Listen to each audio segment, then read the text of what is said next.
Snowy peaks and open skies, northern winds whisper goodbyes. Dreams take root where the maples grow, a land of promise where rivers flow. Welcome to the north, where the lights shine so bright, chasing every dream beneath the stars tonight. Every step you take, a journey to belong, building futures here where hearts grow strong.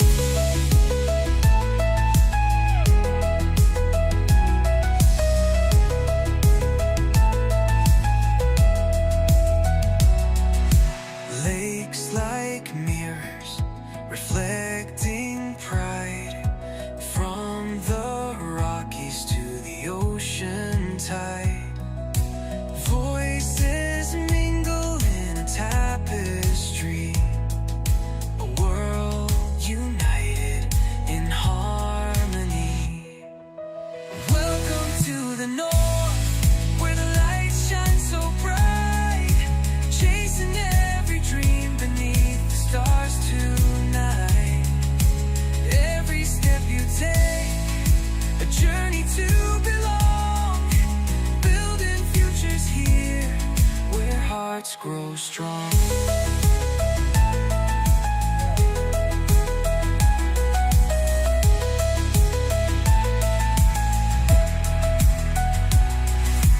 Borders fade as hope ignites, a new dawn rising in the endless night.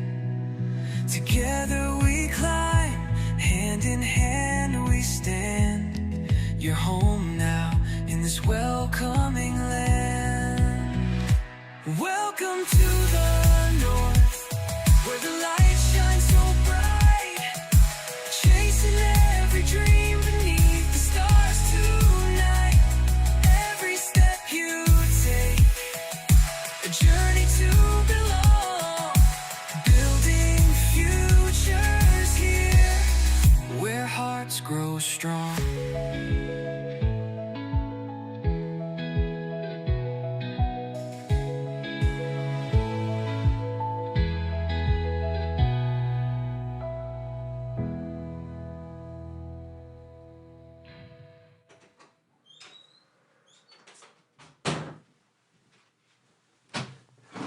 Wow, that was fast. Welcome, everyone. I was just grabbing a quick drink, and I thought I'll turn on the intro music, and then we'll be good to go. And so it actually started before I got in my chair. But hey, this is what happens, you guys, when you're back doing solo live Q&As, and it reminds me of the times, oh boy, when Express Entry was first launched, those first few years. I do my EE live Q&As, my Express Entry live Q&As. And so it was rough and tumble. I didn't have a good camera like I do right now or good lighting. I would just go live on my iMac, and it was, it was rough and tumble, but it was awesome. So it's great to have you all here. If this is your first time, please go ahead and give me a shout out. Let me know where you're tuning in from. I love to pull those comments in.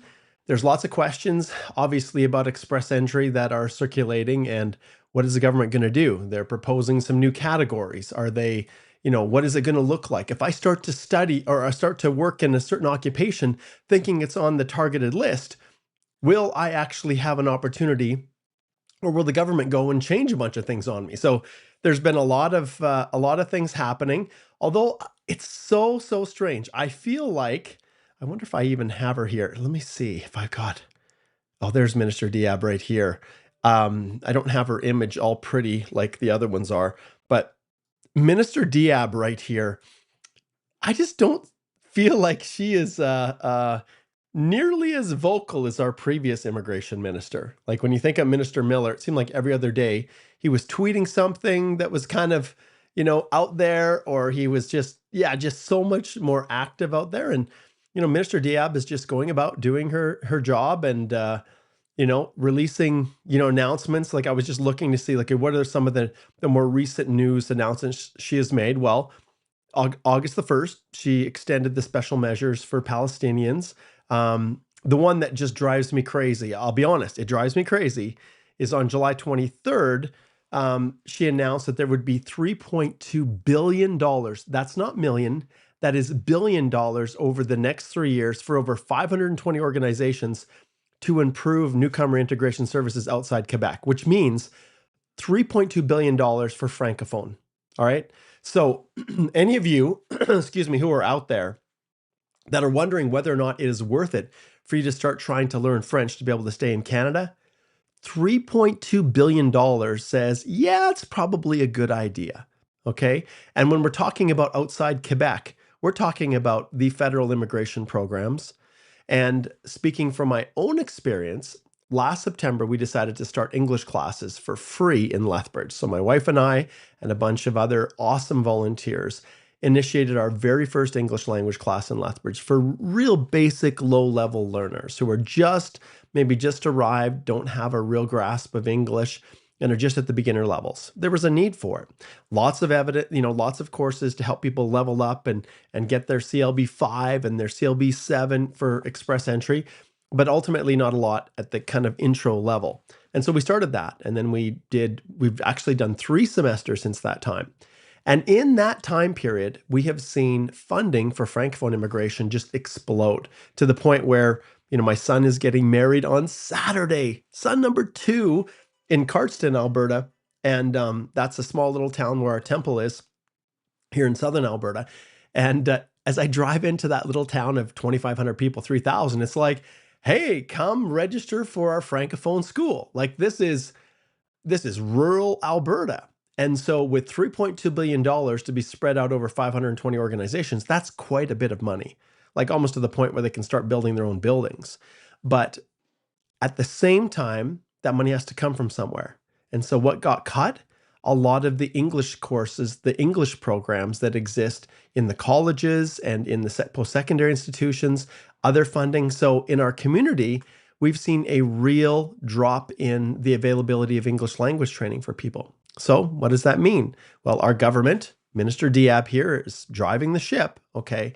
It means that more than ever before, you guys, French language instruction is 100% going to be the focus of this government to get more people speaking French outside of Quebec.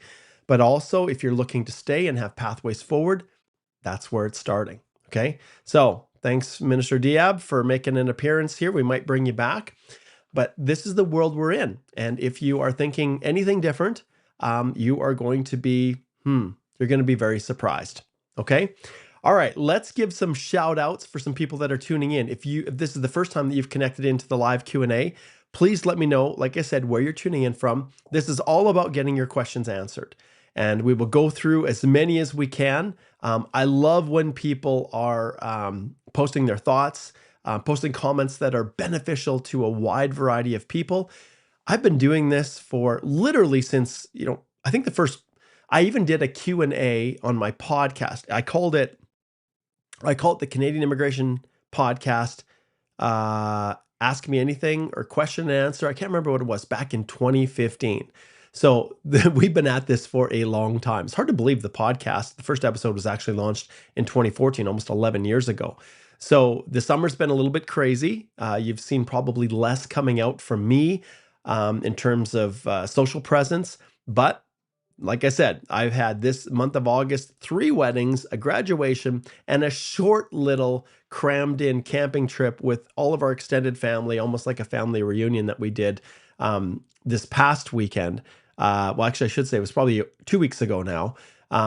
And 2 of those weddings are my sons. So one got married August the 1st, the other's getting married on Saturday. And then, I'm going to finally come up for air because it has been one hectic summer. And on top of that, I was recently asked by my local church congregation, the organization that oversees all the congregations in Lethbridge, to serve as a bishop over a ward, which is kind of like a congregation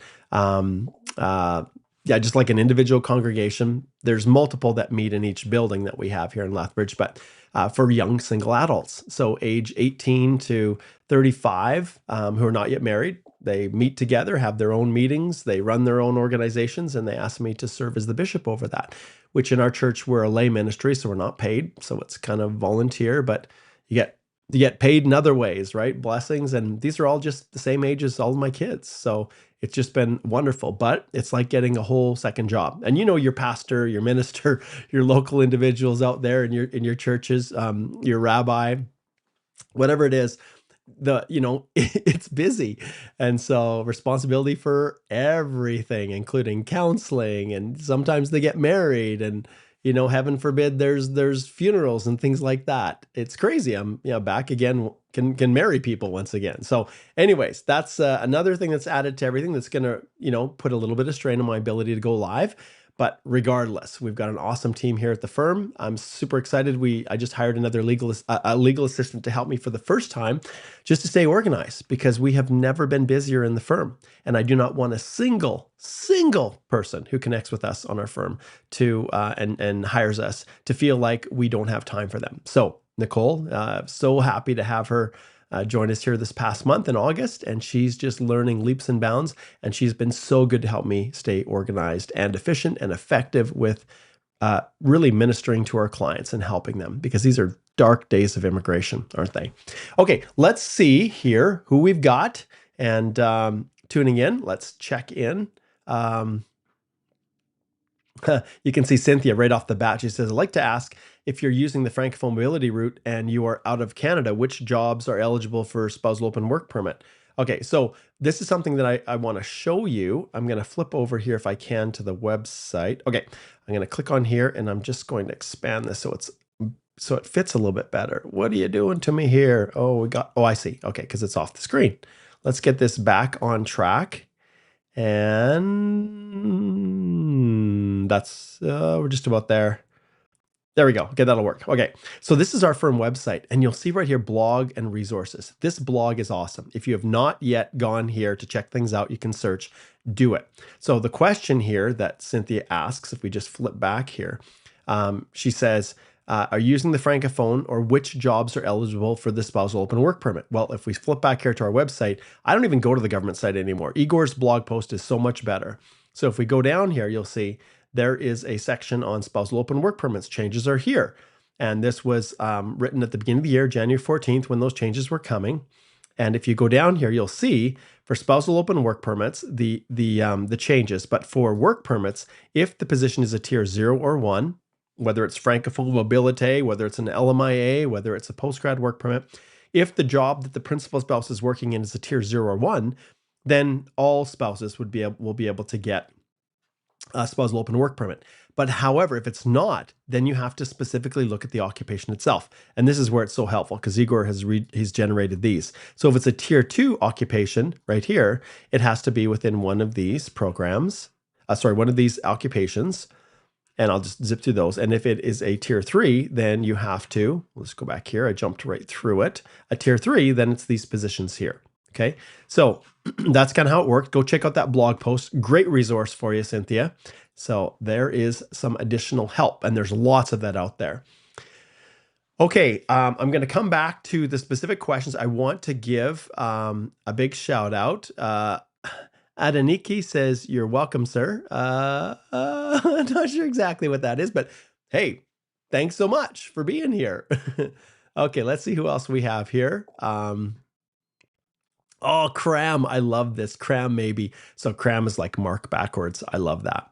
He says, hope you're doing well here in Athabasca. It's 21 degrees. Yeah, it's nice. Not too bad. I wonder what the temperature is here in fine Lethbridge, Alberta. Let's see here. And this is where I tune in. Offices in Calgary. Igor and Alicia are in Calgary. Nicole and myself, we're in Lethbridge. And Prem is actually in Cardston. So we're spread all over. Okay, let's see here. I just want to see what the temperature is in the fine metropolis of Lethbridge, Alberta. Here we go. Okay, let's see what we got. Here it is. Not bad. We're pretty close, my friend. See that? 20 degrees in Lethbridge. So we are enjoying nice weather.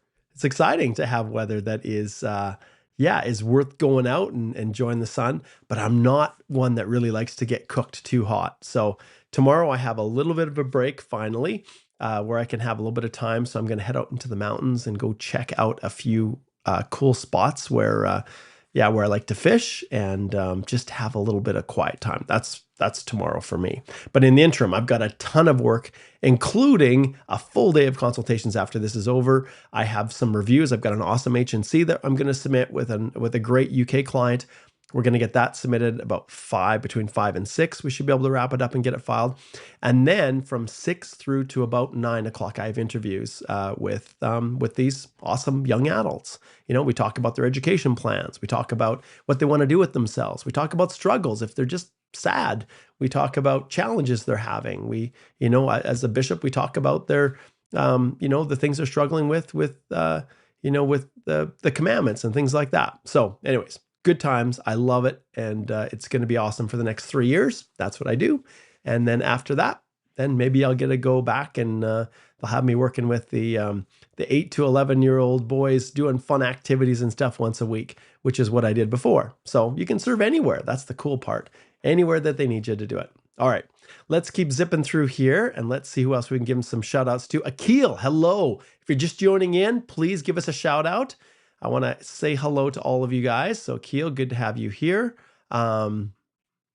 Let's see, and let me know where. So Akil's over in Pakistan. Thanks, Akil. I just have a client that I met with just yesterday. We're helping to apply for a visitor visa for his sister to come to Canada. And what happened? Well, they had 3 prior refusals. So we'll see what we can do. Okay, let's see what else. Precious says, congratulations on the weddings. Thank you. I'll share pictures next week. I think, I wonder if I even have, I may actually have a picture of my son's, my first son, Connor, his wedding. Let's see if I can find it. Oh, yes, we've got some here. Let's see if we can find one that I can just pull in. Oh, yes, weddings. Okay, here's one. This is fun. We'll put this one on here. So there you go. There's Connor. That's kind of my own picture. It's not the official photos, but that's him and his new wife, Callie. We're super excited to have her into our family, and all of the traditions happen. So we had the cake cutting here.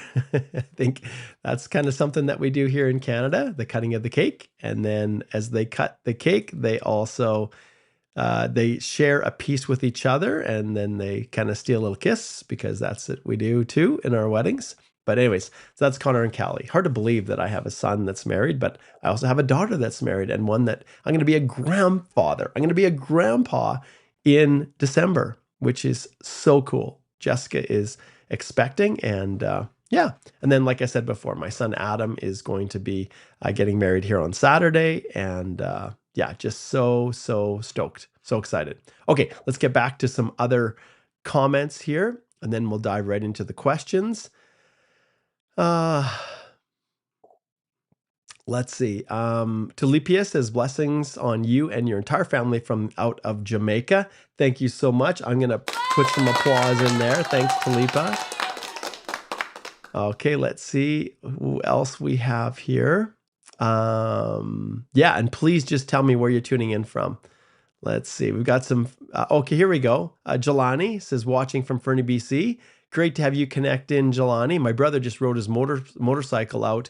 He did a little road trip into BC, so he went through Fernie just this past week. And let's see who else we have here. We have the Zeus from Cold Lake, Alberta. Cool. Way up there. Awesome, Zeus. Cool. And Terrafel says hi. Hello, Terrafel. Great to have you here. And Terrafel, Zeus says he's a construction manager as well in Hopeful. So it looks like the both of them are in that kind of field. Adanik says he's from Nigeria. Thanks so much. Harpreet says congratulations. Thanks a lot, you guys. And Adanik is also from Nigeria here. So, and then Frenchify, congratulations. Happy for you. All right. Thanks, guys. I really appreciate that. Okay. So once again, as we go through today, the most important thing is we always start out with a little bit of discussion over what's happening in the world. And so it's kind of interesting. So what I'm doing now is there are some unbelievably cool things that we are seeing with AI. So on my Chrome, there's the AI mode. And so I typed in, I said, what are some of the more significant developments in Canadian immigration? What has been happening? And then it pulls up from, whether it's a private source, whether it's the official government website or other people that are pumping out news. This is kind of the overview initially that they had provided, as to what is happening. And I kind of honed it as I went because we know about the changes. You have to be under a rock to not know that the government is reducing total numbers of immigration targets. Like the targets are reduced. We'll see in November if they adjust the 2026 and 2027. But right now, 2026 is supposed to be worse than 2025. And we know already that it is so oversubscribed. We know about the temporary resident caps, 5%, but we also know that when it comes to intake, can you imagine intake backlog of applications across the immigration network? Almost, what is it? Almost a billion. Like it's insane. So there's definitely not turning the tap down, at least on the intake side. But boy, on the processing side, they are being jerks. So we're seeing refusals all over the place when never would they be refused in the past. So is what it is.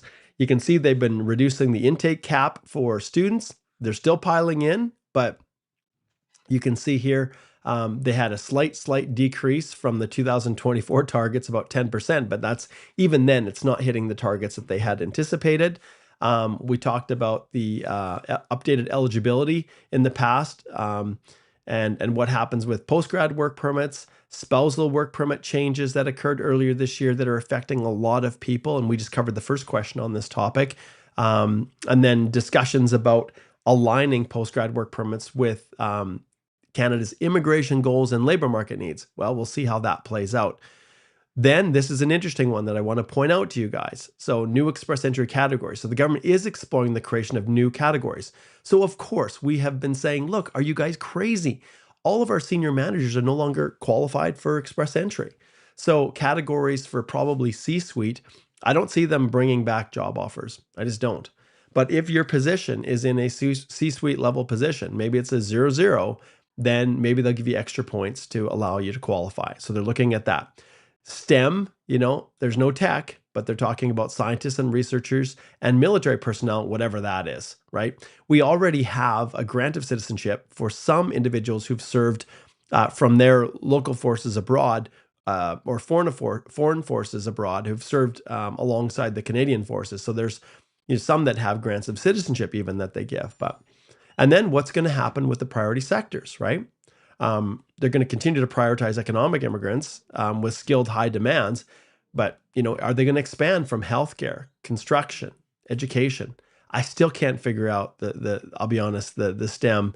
But I guess in practice, if they're not really doing STEM and insurance adjusters are not getting drawn, well, I guess it is what it is. And then, like I said, this is what I talked about before, over $3.2 billion over 3 years to fund organizations. They're not saying it. I wish they would. French language organizations that help newcomers integrate into the job market. And you can see services like job-specific language training and licensing assistance. But to a large extent, this is really driven by the desire to increase Francophone immigration, Francophone language, French language across the country. So yeah, and you can see as far as their targets and everything, we could go on. And I said, what's the most recent news related to Canadian immigration? And then they talk about the draws and everything, which we can get into. But we did see another French language draw, didn't we?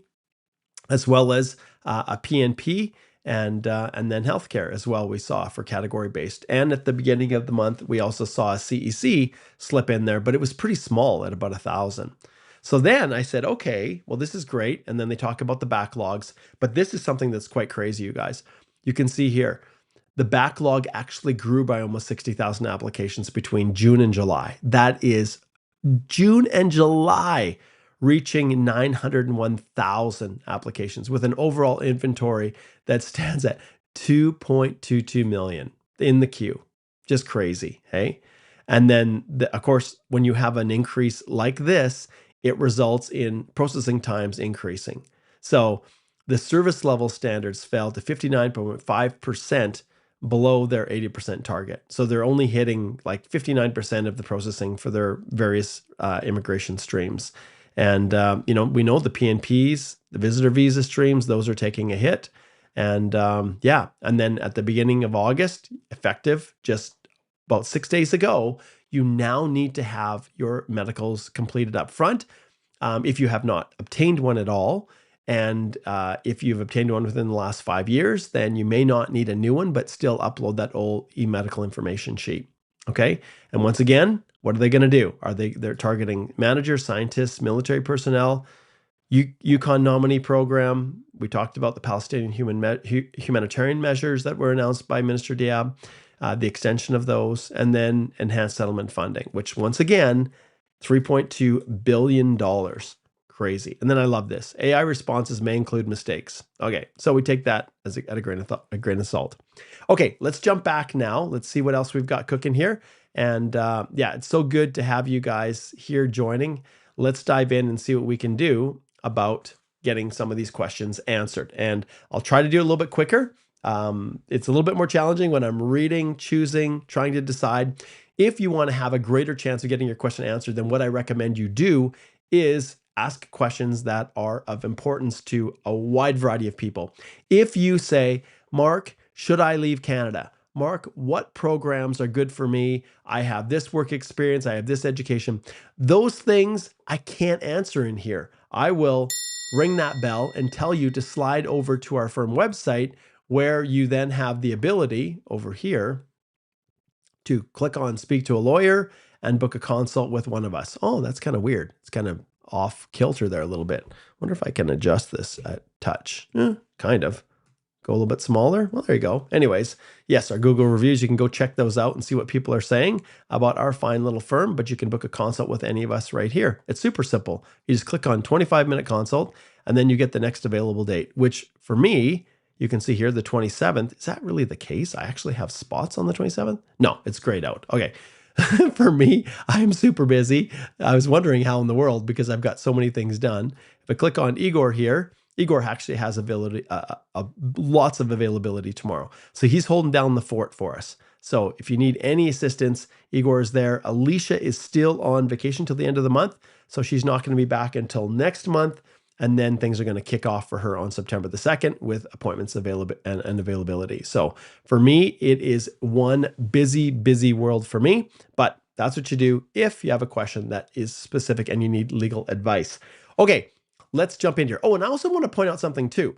Because I'm on my own today, if someone has something interesting to talk about, or something that they want to share, or a comment they want to make, and they want to do it live, I can totally bring you on live to join me as a live guest spontaneous. So those of you who are watching and you're wondering, what the heck is Mark doing? Well, if you are interested, and there may be a circumstance where I've got a comment from someone that's interesting and I say, hey, let's flush this out a little bit more. We're going to make this a little bit more dynamic. So if you're up for it, you got yourself a good camera, good audio that will work to just jump on. It doesn't have to be perfect.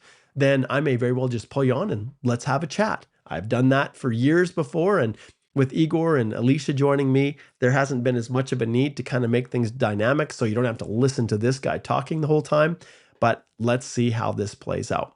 Okay, let's zip down through the questions. Okay, let's hit Con. He says, hey, Mark, I've been under security check for 3 months today. I received a ghost update or tracker. What does this mean? Dude, I have no clue. We see those all the time. And I don't know if it means that an officer just happened to open something up in your file and then toggled something on, like, okay, now we're moving to the next step, but then said, oh, no, that's a mistake. And then untoggles it. And then it produces, it says, hey, you've got an update, but then there isn't one. That could be the reason. But I'll be honest, I'm just not entirely certain. So that's a good question. All right. And if somebody has a good answer and they know exactly why ghost updates occur, hey, let me know, and maybe I'll bring you on. Okay. George says, how trade category draw going to work out with around 3.3 thousand ITAs with more than 80% profiles are flooded with cooks with high CRS cutoff? Good question, George. This is something that's well beyond my pay grade, and maybe this fine individual right here has an answer. Maybe Minister Diab has an answer for that, but I'll tell you, this is the issue that we're facing all across the board. like the numbers just don't line up. So people are not going to be able to, like, that's why the human capital is so high that's required to get an ITA. They haven't done a trade only draw, but instead they've shifted to the category based. And if you look at what they've done in the past, let's just slide over here to the rounds of invitations. And I'm going to pull this up on my screen, and then I'm just going to share this with you guys. So we flip over here and we look at the rounds of invitations and the previous ones. You'll see here, it goes back. So if we go trade, okay, we have to go all the way back to last year to hit on a trade occupation, right? And so are there going to be trades now? And what were included in there? Well, what was included in there was cooks.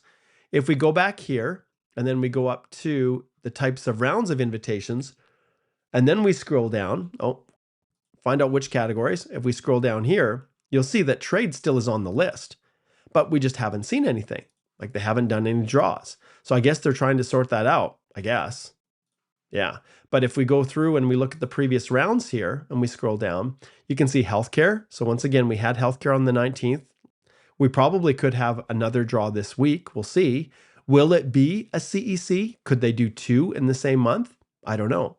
But healthcare, P&P, and you can see, why are these so low? Why is there only 192? It's because all of the provincial nominee programs have been decimated, absolutely decimated.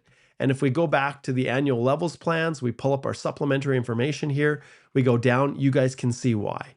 So this right here was 110,000 last year, which means across the board, they literally cut it in half.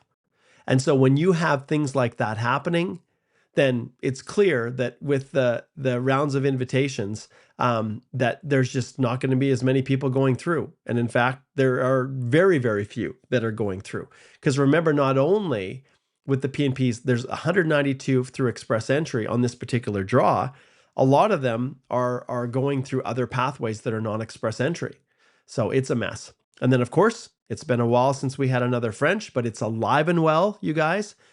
Why is it 481? Because there's up to 74 additional points if you're completely fluent in French. 74.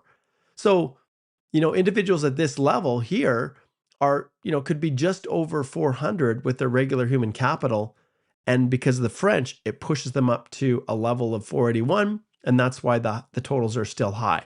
But they've done larger than that. And if we go back to the beginning of the year and we look at the French language proficiency, you can see here they did 2 big ones in March. This is why it dropped so low.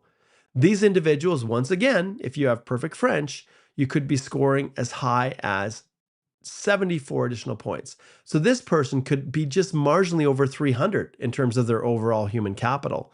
And then even this one was 410. So there you go. So you can kind of see that, what's happening in the world of immigration. But yeah, I agree with you, George. Like, what is the world? What does that mean? All right, Minister, we'll let you drop off here. Okay, let's see what else we have here. Sanchit says, for claiming brother 15 CRS points, is Canadian driver's license, bank statement, passport, and PR card are enough? He does not have utility bills. Okay, I want to show you guys this, and I talk about this a lot. Let's see here. See if I can find this. Oh, that's the podcast. Okay, so in the link in the description here, it will take you to here. So this right now is one of my most favorite courses. It's been around since almost the beginning of Express Entry. I improve it, I upgrade it, I add to it.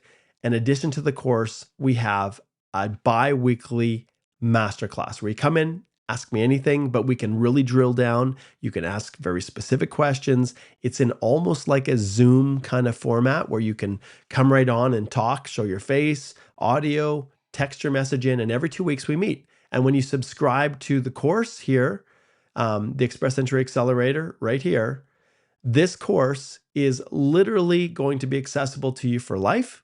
You can come back as many times as you want, anytime it's updated. And you can come back and attend the master classes that occur almost they do pretty much every 2 weeks.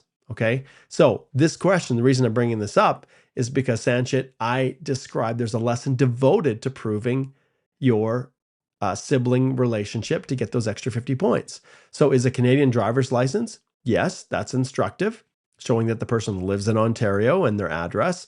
Bank statements, yep, that works. And these are for proving residency. Passport shows that the person, if they're a Canadian citizen, then that proves that they're a Canadian citizen. If they don't have Canadian citizenship, then the PR card is what proves their status to be able to give you points. And then it says, are enough, he does not have utility bills. Well, understand there's one thing that may or may not be missing with what you've instructed here, and that's proving that he's your brother. And so sometimes, like Indian passports will list parentage on them, and that may be sufficient. Otherwise, you need birth certificates to show that you and your brother, in this case, have the same parents. If you were to omit that and your passport didn't have, that kind of information, and you just included what you described right here, Sanchit, you would be hosed. You would get your application, if it dropped and you lost those 15 CRS points, you could lose out on your opportunity to immigrate to Canada. And never before, you guys, has it been a world where you don't get a second chance. And I see it almost every day. People who've made mistakes, gotten their application refused. And I can do 12, 13 consultations a day now. And so I see everything. And the rate at which immigration is crucifying people for making mistakes is at never before seen levels. So what do? You make sure you get it right the first time. Okay, next on the list, let's see. Laura says, when filling the work experience section, what should I fill in? Country territory section for a remote job where my employer is or where I'm physically located. Once again, Laura, all of this is covered in detail in the course, or consultations were available to help. But the answer is where you live. And then by your title, I would put remote, and then I would also include a letter of explanation. And I would also ensure that your employer in the reference letter indicates that you are working remote. Just covered that this morning with a client that we submitted a profile with at 7 a.m. Because that's how things roll right now in my office. I'm so busy. So my day started at 7 a.m. All right. All right. S-Shine. Maybe Sunshine. Let's say Sunshine. Sunshine Kitty here. Hi, Mark. If my work permit expires and I leave Canada, then my expression of interest is drawn. Can I visitor visa keep my PNP valid, or is a work permit required by the AAIP? Thanks in advance. The Alberta Advantage Immigration Program, for the vast majority, like the rural renewal stream technically doesn't require you to be in Canada to be nominated by a community. But for the Alberta Opportunity Stream, through the expression of interest, absolutely requires you to have status in Canada. It requires it. So coming back as a visitor, it won't work. Even people who are on maintained status, who've submitted an application to extend their work permit, if they don't have a valid work permit, the Alberta Advantage Immigration Program just launches them. And this is a microcosm of what is to come. I'm going to show you guys right here. This is the Alberta Advantage Immigration Program, and let's look at this together. This is the processing information. Okay, so in Alberta, and this is similar to what we had here from Sunshine, this is what she's referring to, or he. As we look through here, you can see Alberta only has 4,875 spots of the total 55,000. Okay, so if Alberta only has 4,875 spots, then you can see most of the other provinces are going to be comparable, like British Columbia, even though there are massive numbers of people. So going forward here, you can see for the purpose of Alberta, applications to be processed, there are already 2,000, but yet they've already issued 3,251, and there's 1,600 spots available, and they have 1,998 in the queue. Well, what does that mean for 2025? Well, they do have enough that they could, just stop taking altogether. But notwithstanding this number, they still are nominating occupations in the high priority ranges. But here's the thing. So like we talked about, there's programs for each category people can apply through AOS or Rural Renewal Stream. But if you go down here, this is what I want to show you. The Alberta Express Entry Stream, they do draws periodically, you can see here. And then they have priority occupations. And so these are the ones that are still squeaking through and are being processed in a relatively fast time. So you can see even though we have enough for the whole year up here, even though we have enough spot, like applications already submitted to fill the whole quota for the year, they are still issuing new expressions of interest, and the Alberta Express Entry Stream in particular, where they're targeting occupations like tech, law enforcement, and then these priority sectors, construction, ag, aviation. We have separate programs that are dedicated for healthcare. So you can see they're still, even as of July 10th, they are issuing they're processing applications received on July 10th, which means as soon as they land on an officer's desk, these are being fast-tracked ahead of maybe some that are even sitting here in other categories like AOS. So if you look at Alberta Opportunity Stream, they're processing applications all the way back to 2024. Okay, so as we go forward here, I just want to show you the expression of interest system. So when you have too many people applying, well, then you have to put them into a queue, just like Express Entry, and many provinces have been doing this for years. But let's look at Alberta, which makes this very interesting. The Alberta Opportunity Stream alone has 41,301 who've expressed an interest. Now, this doesn't mean all these people who put this in have even a remote chance of qualifying. They could have just thrown it in. But let's say they were. Let's say they're actively working in Alberta and they have opportunities to go through, for example, the Alberta Opportunity Stream, and that's why they're in here. 41,000 people vying for how many spots? Well, let's go back up here to the Alberta Opportunity Stream and we will soon see 2,592. Okay, so basically 2,500 spots, and there are 41,000 people who want to get one of those spots. Immigration is a quagmire. Okay, and then if we go down to the bottom as we tally up all the other categories, 63,926 people have expressed an interest in immigrating to Canada through one of the programs. And remember, you can't have multiple profiles. So this has to be almost 64,000 individual people submitting for, what's the overall total? 4,875 spots for 2025. Insane. So crazy. So this is what we're dealing with, sunshine. And so what does that mean? Alberta and all the provinces can be highly selective. And if you don't fit their narrow parameters, they've got another 10,000 people to fit your spot. Okay. All right. Okay, Sanchit, we've got one from you. We're going to jump to someone I haven't answered a question yet. Okay. Ulysses says, in terms of proof of funds, can I use a joint account with my uncle where I have this necessary funds? I'm also his power of attorney. Could that work? You need to document that heavily. Usually when it's more distant relatives, it becomes more difficult for immigration to believe that the funds are actually yours. When it's a joint account, rarely will that work unless it's your spouse. Sometimes with parents, you can show that those funds are yours, but at any time, that other family member could pull all those funds out. And so often, here's how they approach this, Ulysses. If it's not in your account, then they're like, is it really available for you to settle in Canada? Or is this just show money? Where the uncles added you onto their joint account, they have no intention of giving you the money, and it's just there to show immigration. So that's what an officer is thinking. That's me putting on my old immigration officer hat and giving you the view that an officer may look at or may have when they look at this situation. So in my mind, no, I would absolutely have those funds transferred to your account so they're fully yours. And even when you do transfer, I then include a gift deed, which I have templates, sample documents, instructions in my course how to do that, but I don't leave any stone unturned. But that's a good question, Alicia.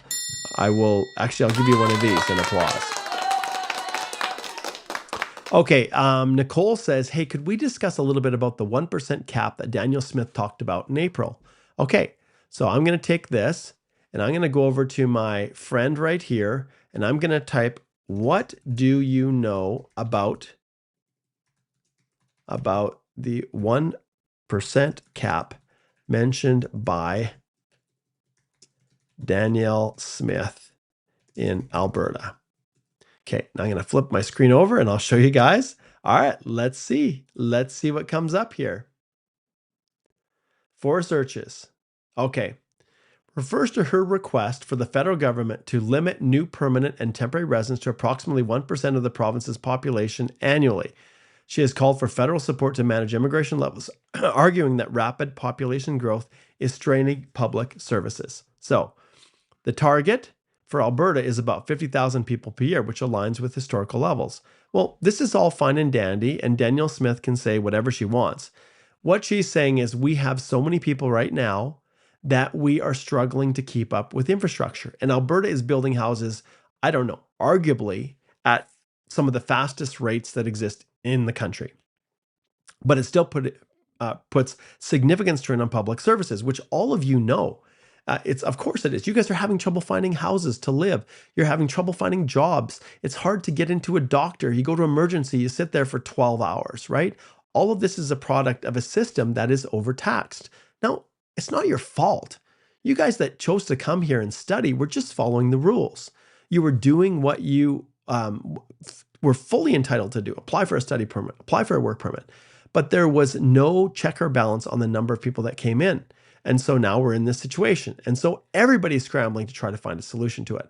And I think what Danielle Smith is saying is, look, we have enough right now. Okay. So let's not keep increasing it. And the goal of our federal government, the Liberal government, was to decrease the overall total population down to 5% by, I think, the end of 2026. I think that was kind of the goal. And so how well are they doing? Well, they're reducing it a little bit, but let's just see. And I love doing this. Sometimes this is completely out to lunch, so we'll just leave it that. But how well is the federal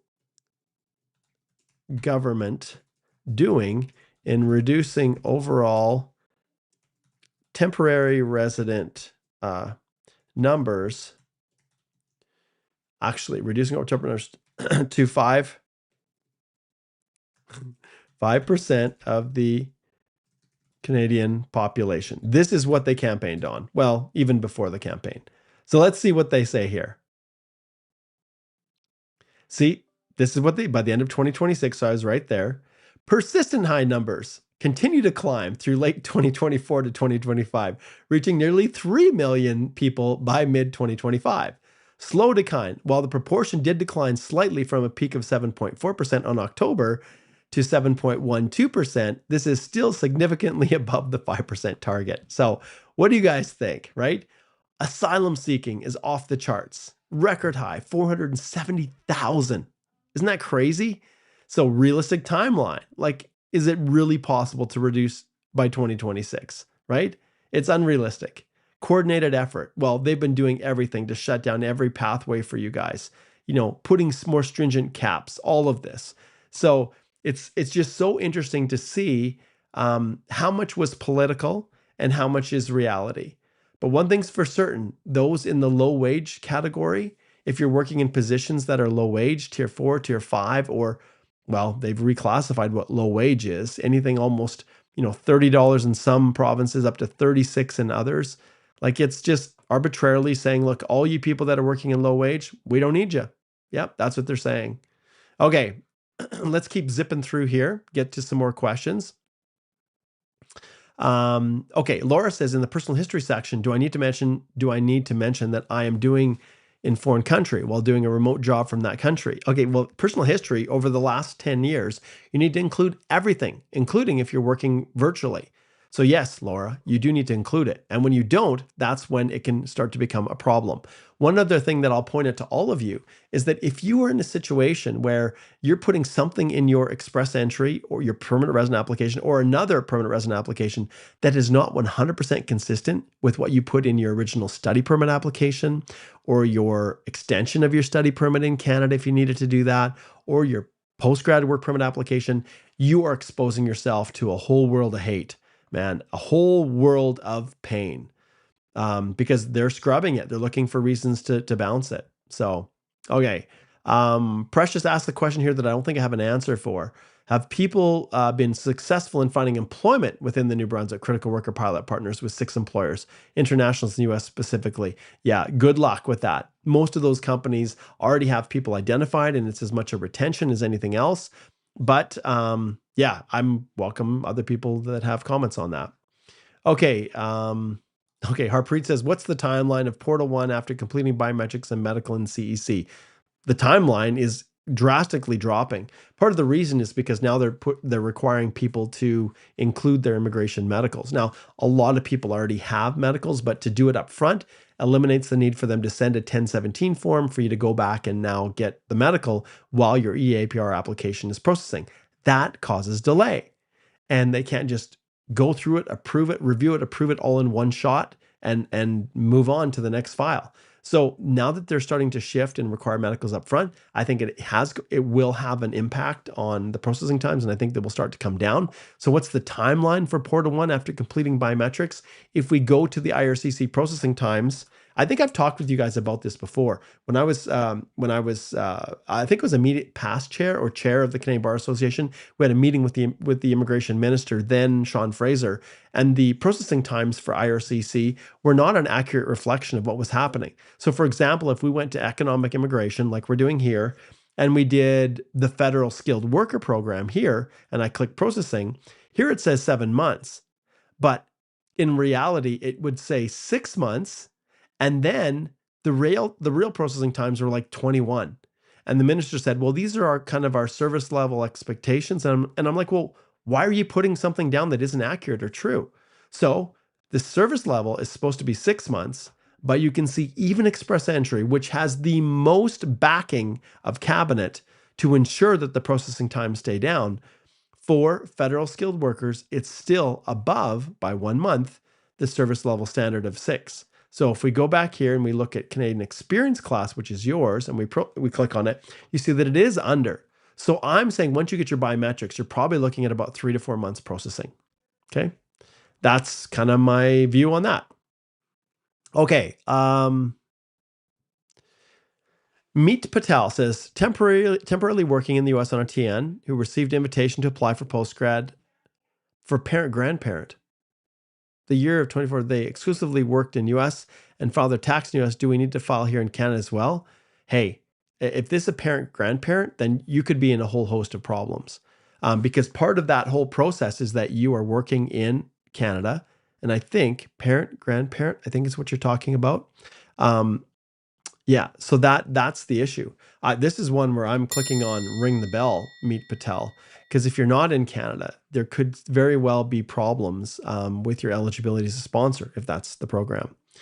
Okay, Batman says, hey, Mark, many of my friends who applied for H-1B in 2023 are not interested to move up north due to continuous ignorance of STEM and EE and sky-high CEC-CRS scores. It's a mess created by RCC. Well, true, but remember, Batman, the H-1B was stupid to begin with. It really was.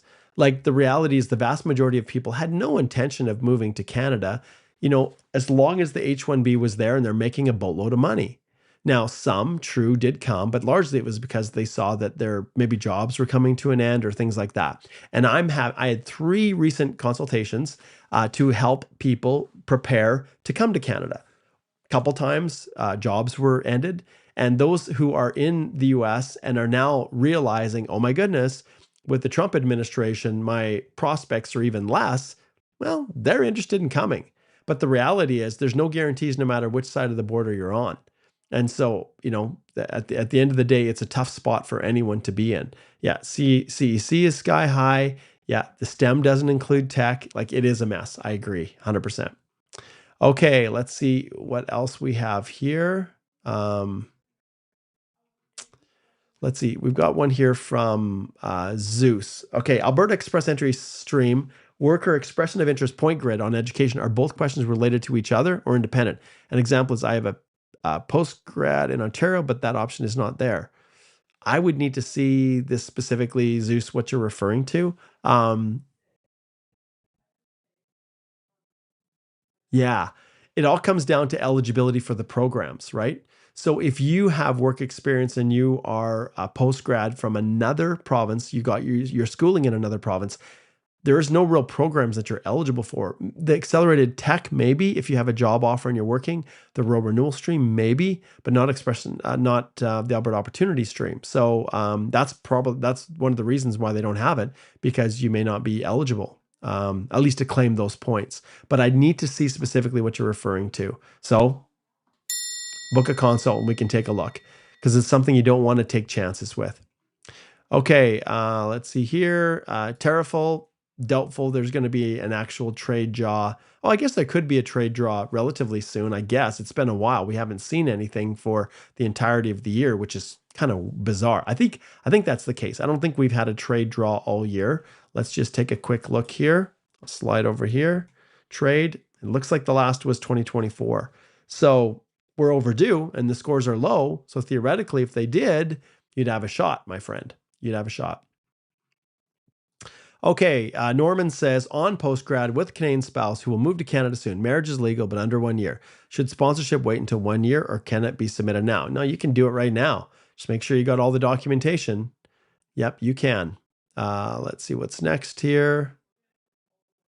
Okay, Karen says, how often should I check my account for updates once the application has been submitted? Well, I'll be honest, I rarely just go in and check. But it probably makes sense to pop in at least, I'd say, once every 2 weeks. I would do that, but usually you'll get an email notification of any changes. Okay. I'm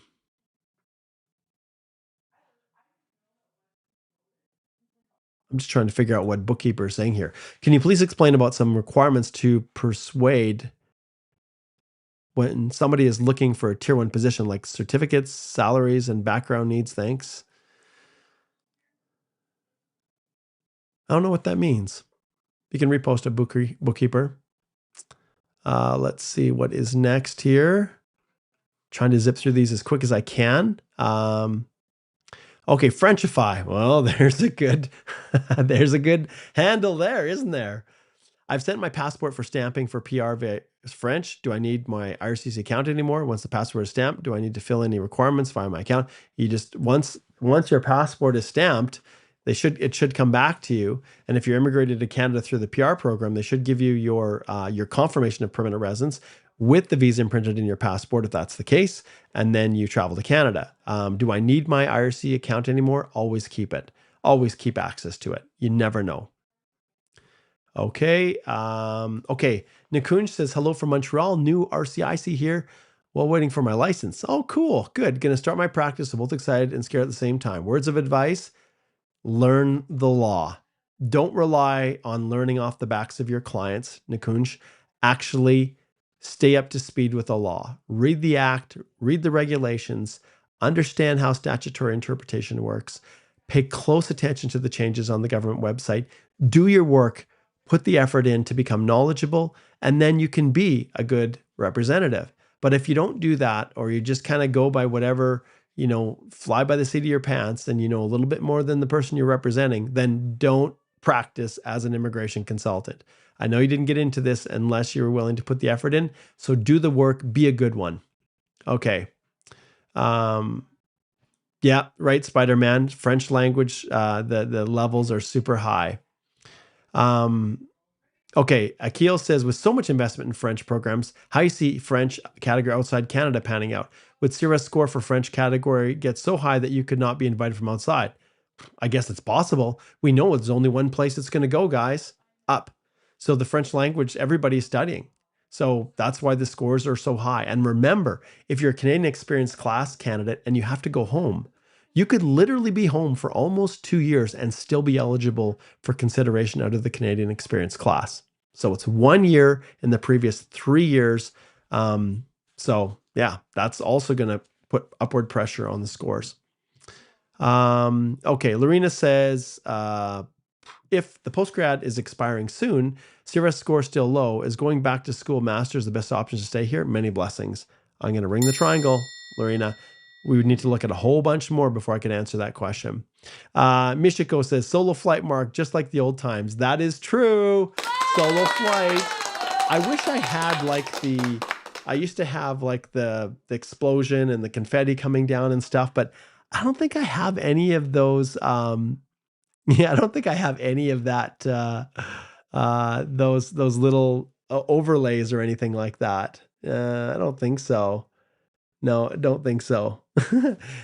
That was fun. I had lots of fun in the old days playing around with Ecamm. It was so good. But I do have the songs and stuff.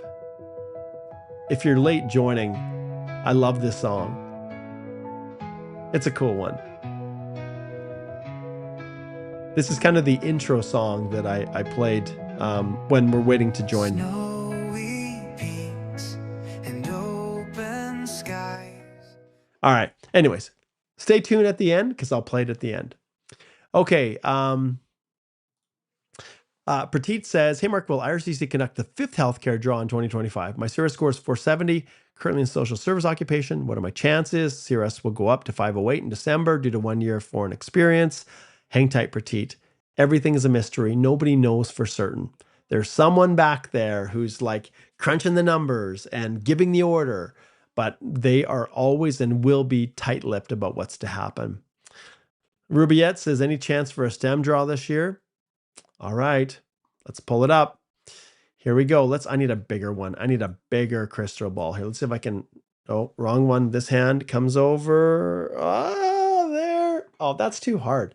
Maybe right here. Yeah, like that. I'm going to put the crystal ball right here. Then I'm going to go rub, crystal ball. Maybe get 2 hands on, 2 hands, rub. I'm going to say yes. Before the end of the year, there'll be 1 SEM draw, right? There's no tech hardly, so it would be a SEM. Jimmy says, can you apply under CEC from outside Canada? Yes. Once you've got your 1 year and 3 years, right? It's all about Canadian work experience, whether you're inside or outside, as long as it's within the 3-year period. Yep, absolutely. You can still be considered for CEC. Okay. Okay, Joe says, solo run today. Yes, it is. We recently changed home. I need to update address on Express Entry and EOI profiles, right? Yeah, I would, Joe. I just update it.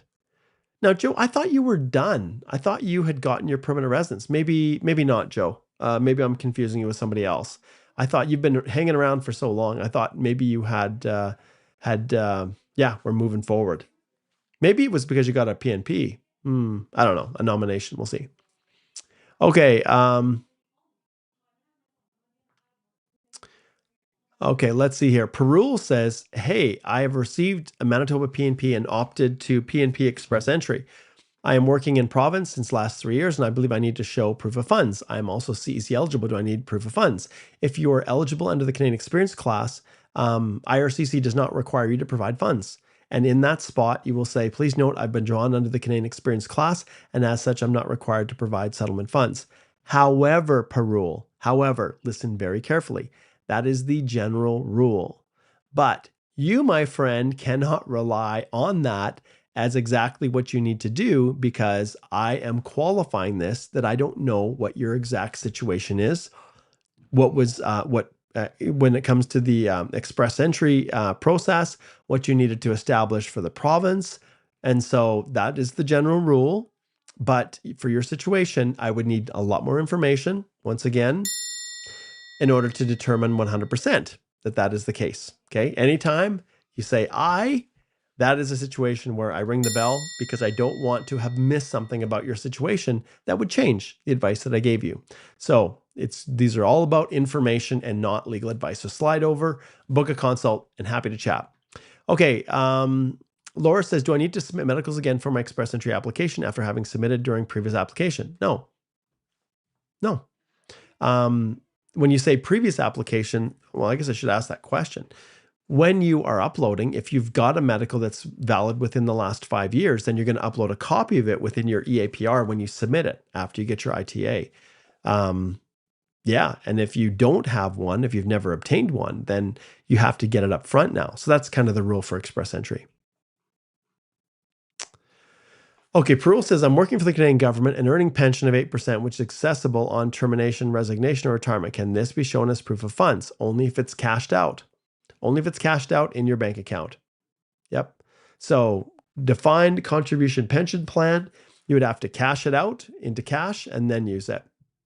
Okay, Matika Smith says, congratulations, Mark, on your call to the office of a bishop. It's a high call. I believe you'll serve well. God being your helper. That is the secret, right?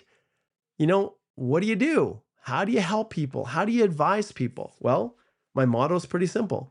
Try to live my life right. Try to make good choices. Try to keep the commandments.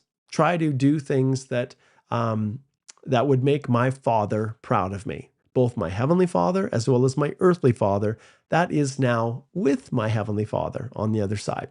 So make good choices, be a good, decent human being, be honest, have integrity.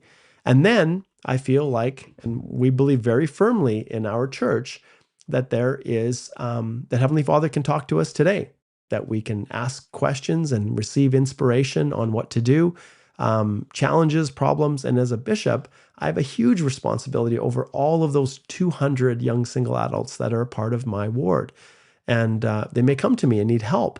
And I don't want just Mark to offer my opinion. I want to really tell them what Heavenly Father would say if he was here. And so the only way I can really do that in an effective way is to make sure I'm living my life pure and clean, that I'm not doing anything stupid, right? That I'm trying to make good choices, trying to be a good husband, good father, trying to be honest in my practice, when I'm helping my clients and all those things, so that I'm kind of worthy to receive instruction and guidance on how to help the people that I'm called to serve. So thanks, Matika. Okay, let's jump into Perul. Proof of funds, joint bank account with parents. Is it acceptable? I don't like joint bank accounts unless it is your spouse who's coming with you to Canada. Even then, it's kind of a stretch if they're not, but might be possible. But yeah, no, I don't like joint bank accounts. They may work, Perul, but I would rather the funds be in your account that you can use. Because like I said before, if it's shared with a family member that's not coming to Canada, is not a dependent, like a spouse, then immigration is just going to say, well, Perul, you're just using that bank account. Your parents just added it to their account just to make it look like you have that money, but you're not really going to have it for permanent resident processes. At least that's kind of the mindset. So I'm always about, I've said this repeatedly, you guys, I don't deal in probabilities. I deal in possibilities. So if there's one officer out there that would look at your situation, Perul, and say, come on, are those funds really yours? And then refuse your application, then I won't do it. I don't care if the majority of the officers wouldn't have a problem with it. Well, what if I advised someone and I said, Perul, it's totally fine. What if I said that? And then it got refused because there was one jerk officer that says, I'm refusing every single application I can get. I am the refusal king, and I'm going to refuse Perul's application because I don't think those funds are really Perul's. Well, that's a path I don't want to go down. So if it's joint, there should be no reason they can't transfer the funds to you. Okay, at least for immigration purposes, there shouldn't be a reason. And remember, when you're applying for immigration, the immigration purposes are the only consideration. Okay, Gia says, hey, Mark, we're currently still in Canada waiting for a visitor record decision. If we got into a draw now, is it smart to go home in our home country or to stay in Canada and wait for the decision? Well, you have to maintain status. You have to maintain valid status, okay? If you're currently waiting for your visitor record decision, then you're on maintained status if you did it properly. And you can still complete landing and everything, but you will never want to fall out of status. Never, never. Okay. If you did choose to go, then you want to update immigration. Okay. Jimmy says, are we expecting more changes in express entry in the next few years? The whole thing is a mess. Is there been anything other than change? Well, let's see. Let's see if let's ask. Minister Diab, is there going to be changes with express entry in the next few years? Is there? Let's see. She says yes. Okay, there we go. Now we know. Straight from the minister. There will be changes. For sure there will be. That's the one constant with express entry. What they are, well, we could pull up this one here. We could speculate till the cows come home, as we say here in Southern Alberta. But the reality is change is absolutely a constant in immigration. Okay? All right, let's see. We're cruising along here. We'll do a few more and then we'll probably wrap it up. We've had a good group that has joined us today. Okay, Perul says, writ of mandamus. Can we file a writ if there is no progress in non-express entry application filed on the 16th of July, 2024? No status on criminality and for sharing security. No, Perul, you can't. I would not do that. If it's non-express entry, okay, and we look at the processing times, okay, let's slide over and take a look. I never file if we're within the processing time. So if we go economic immigration, we go provincial nominee, because it's non-express entry, you said, and online express entry, no, it's not. Look what the processing times are. They're 20 months. So you are still in the range where it is regular processing. Okay. Let's see. Radio says, what is the startup business visa program? It's pretty much useless. Pretty much useless. You can just Google it. Simple as that. There it is. Startup visa, got lots of information here. It has been heavily abused, and anytime it's abused, then the government basically just makes it useless. So the reason I say it's useless is because if we go here, processing times, and we go to startup visa right down here, click processing times, you'll be waiting 52 months to process. Anyone do the math on that one? 12, 24, 36, 48. Like, yeah, like an eternity. Brutal, brutal. Okay, let's see here.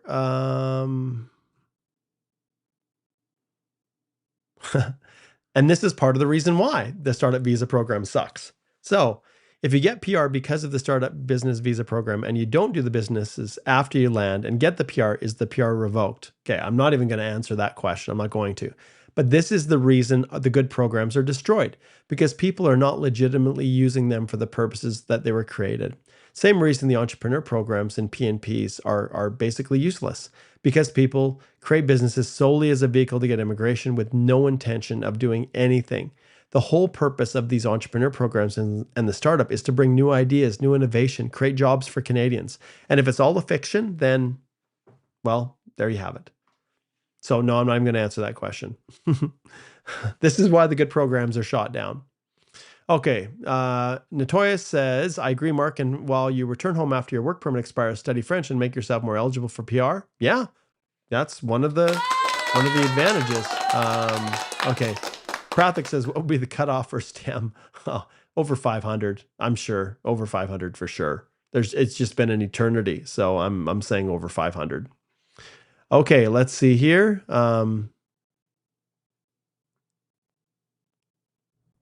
Okay, Frenchify says, my consultant handled my account. As my passport has gone for stamping, should I take control of my account as mentioned in one of your videos once I get my passport back?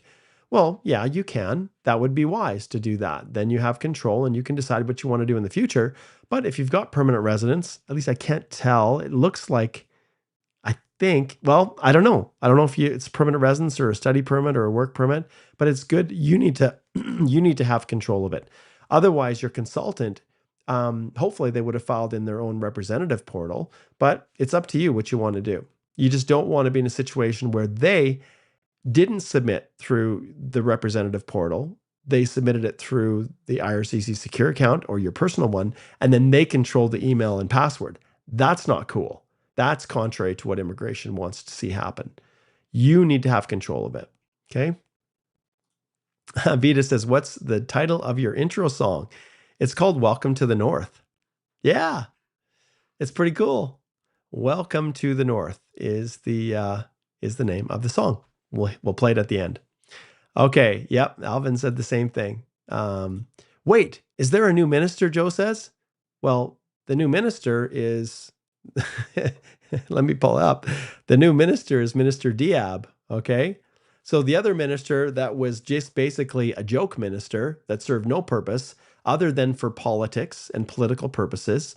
She was appointed by, basically appointed prime minister, and Carney, and now, wow, it's so crazy how this all played out. The Liberals are masterful, absolutely masterful in their politics. Good on them. Good on them. If Canadians, if this is how we feel like we want to have the country run, then that's fine. Like I'm a full supporter of the majority, and if the majority wanted to go down that path, then that's okay. So then, shortly after, Minister Diab was then appointed as the real minister, not our other minister that was kind of a fake stand-in, just for political and photo ops, and to separate them from Minister Miller, who was the scapegoat and issued all the bad news and basically is the mastermind behind all of the destruction of the immigration program the way it is now. So maybe destruction isn't accurate, but the very harsh steps they've taken that are in fact ruining people's lives. Okay. Roxy says, is there any advantage if I come to Canada through express entry? Permanent resident is a permanent resident, Roxy. If you can come here, well, then you have all the rights and privileges of a Canadian citizen except the right to vote. Okay, let's see.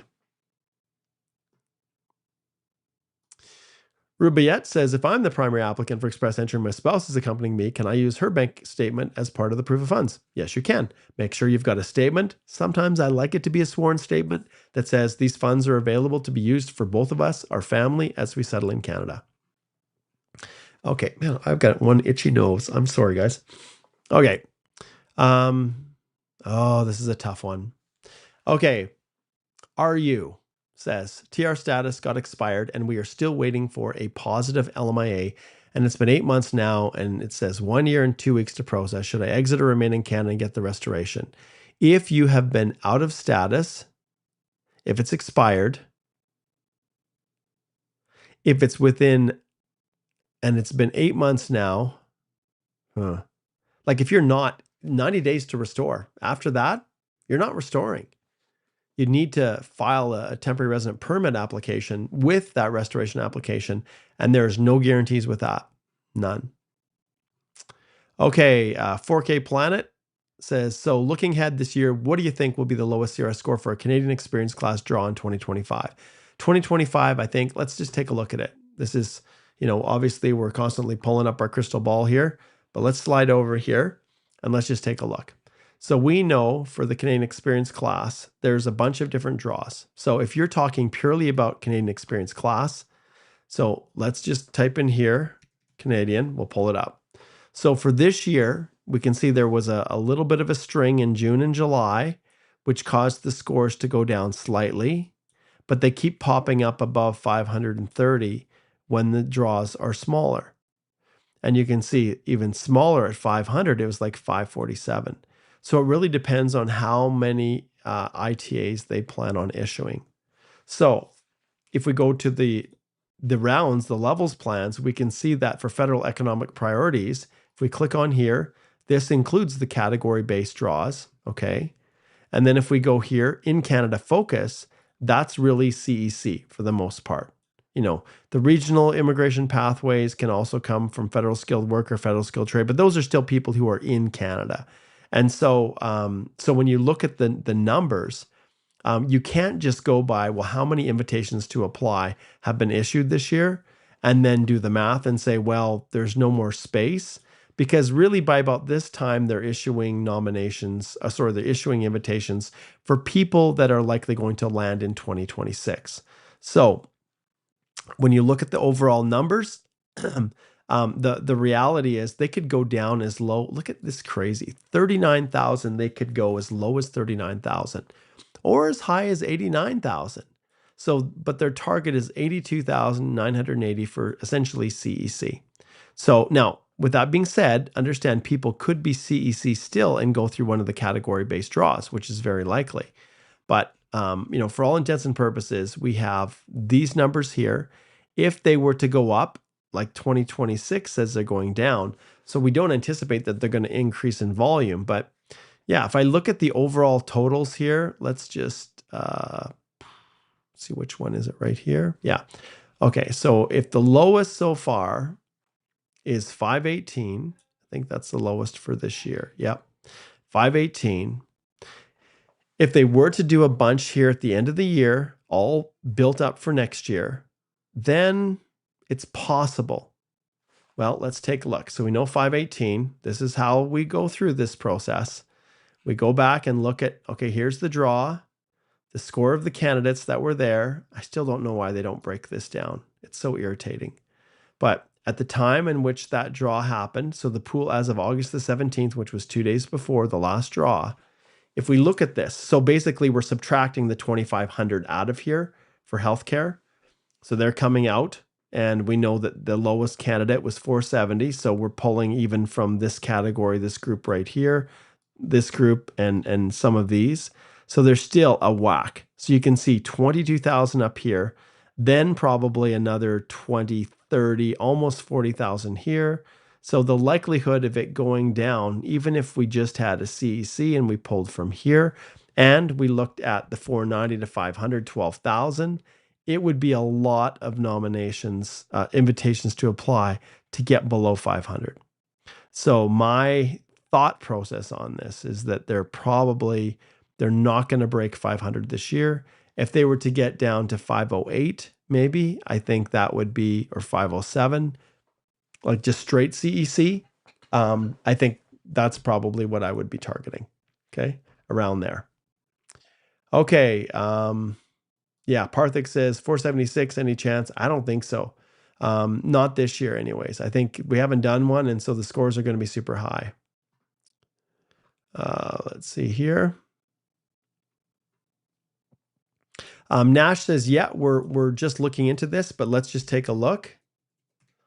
Language equivalency chart, IRCC. This is how I always assess. So we're going to go right to the source, you guys. So let's see if we now have it on the list. Not yet.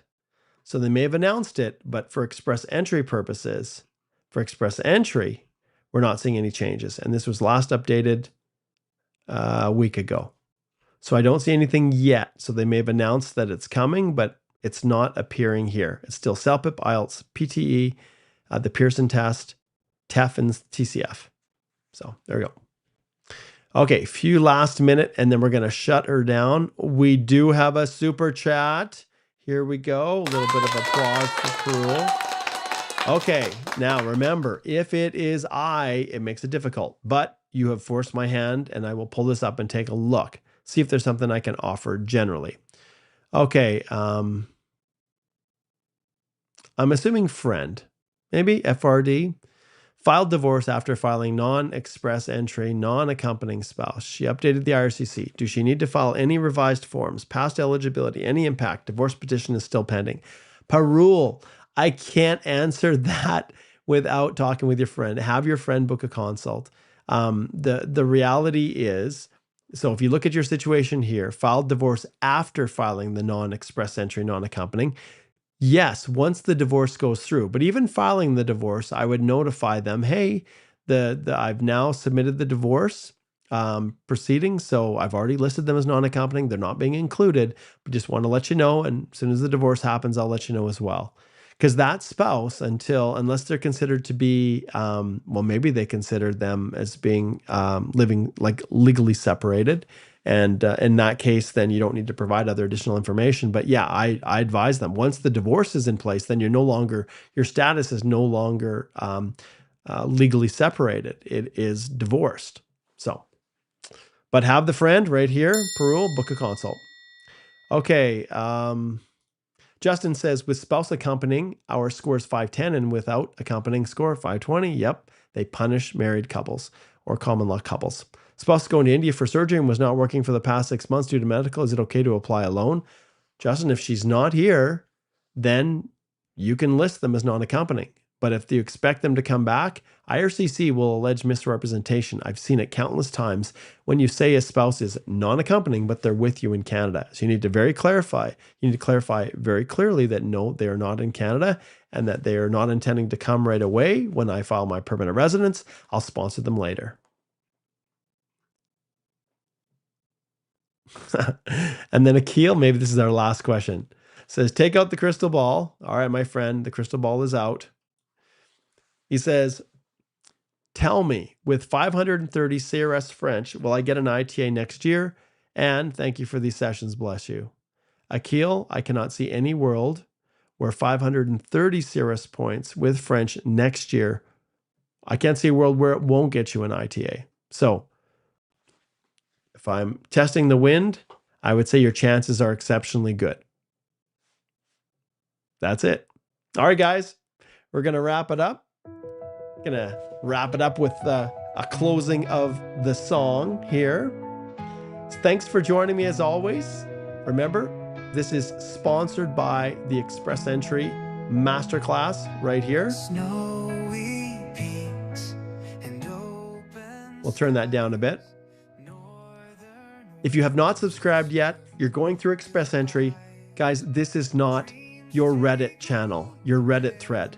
This is not your Facebook group or your WhatsApp group or your crowdsourcing information. This is actual information that you can trust. Connect in. If you want to test out the common Express Entry mistakes, download it right here. Free guide. And the course itself is me. Created by me, 100% of knowledge I have, all put in here. Click on the link below, subscribe. You have access for life. If you're not ready to apply right now, now's the best time to subscribe so you get the most use out of it. It has tools designed to help make the job easier, complete walkthroughs of every step, what to put in every question, checklists. It has templates. It has sample documents, tons of police clearances from all over the world that you can compare yours against. And every 2 weeks, you just come and join me for a masterclass as many times as you want to get more specific questions answered. How in the world can that be better than virtually anything other than just sliding right over to our firm and hiring us directly for the peace of mind in getting your application approved the first time? All right, guys, thanks for joining. Another awesome live Q&A. Haven't done this for a while. All right. Take care, and we will see you guys again soon. A journey to belong, building futures here where hearts grow strong.